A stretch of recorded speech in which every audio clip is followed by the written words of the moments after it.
Welcome to the Slop Farm. Enjoy the video. You begin by removing cushions and exposing the mesh frame. You want clear access so work moves quickly.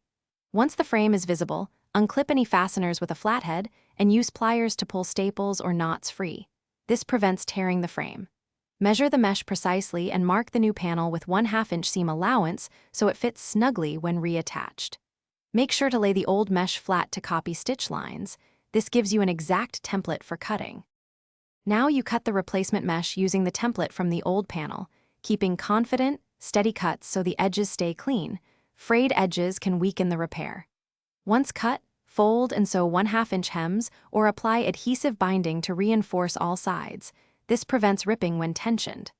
Next, mark and pre-punch attachment holes so alignment will be exact during installation. Make sure to transfer seam references from the old piece. To attach, position the mesh and start securing at the center of one side, then move to the opposite center. This cross pattern keeps tension even. Work outward toward corners, pulling taut and fastening with staples, clips, or rivets as your frame requires. Be deliberate so the fabric seats flat.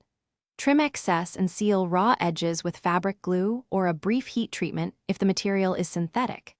If sagging appears after installation, loosen the opposite side slightly. Restretch the low area and retighten to correct tension. Thanks for watching. Consider subscribing if we helped you today.